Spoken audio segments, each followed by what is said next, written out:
Hi friends, welcome to my channel. ఇక అహల్య బాల్కనీలో అయితే అటు ఇటు తిరుగుతూ ఉంటుంది. ఇక అప్పుడే అక్కడికి భానుమతి వస్తుంది. వచ్చి, ఏంటే నాటకాలు ఆడుతున్నావా? నువ్వు చెప్పిందేంటి, చేసిందేంటి? నీ మీద నమ్మకం లేకే నేను ఈ అగ్రిమెంట్ పేపర్స్ తెచ్చాను, వీటి మీద సైన్ చేయి అని అయితే అంటూ ఇక అగ్రిమెంట్ పేపర్స్ అయితే అహల్య చేతికి ఇస్తుంది. ఇక అహల్య ఈ పేపర్స్ ఏంటి అన్నట్టుగా భానుమతి వైపు చూస్తూ ఉంటుంది. ఏంటి ఈ పేపర్స్ ఏంటి అని చూస్తున్నావా?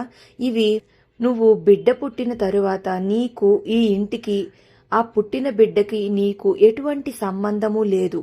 నువ్వు కన్న వెంటనే ఆ బిడ్డను మాకు ఇచ్చేసి ఇంట్లోంచి వెళ్ళిపోవాలి. అలా నేను అగ్రిమెంట్ రెడీ చేయించాను. దీని మీద నువ్వు సంతకం పెట్టు, బాగా చదువుకుని పెట్టు అని అయితే భానుమతి అంటూ ఆ పేపర్స్ని అయితే అహల్యకిస్తుంది. ఇక అహల్య ఆ మాటలు వినగానే ఏడుస్తూ కుమిలిపోతూ ఇక ఆ పేపర్స్ మీద సైన్ పెట్టబోతూ ఉంటుంది. ఇక మరో పక్కన అహల్య కనిపించట్లేదేంటి, ఎక్కడుంది అని రూమ్లో మొత్తం అయితే వెతుకుతూ ఉంటాడు గౌతమ్. ఇక అహల్య ఎక్కడా కనిపించకపోయేసరికి ఇక అప్పుడే డోర్ తీసుకుని బయటకు అయితే వస్తూ ఉంటాడు. మరి గౌతమ్ అహల్య చేత ఆ అగ్రిమెంట్ పేపర్స్ మీద సైన్ పెట్టకుండా ఆపుతాడా? ఇప్పటికైనా భానుమతి నిజస్వరూపం గౌతమ్కి తెలుస్తుందా? అసలు ఇప్పుడు ఏం జరగనుంది అనేది నెక్స్ట్ రివ్యూలో తెలుసుకుందాం. వీడియో నచ్చితే ప్లీజ్ సబ్స్క్రైబ్.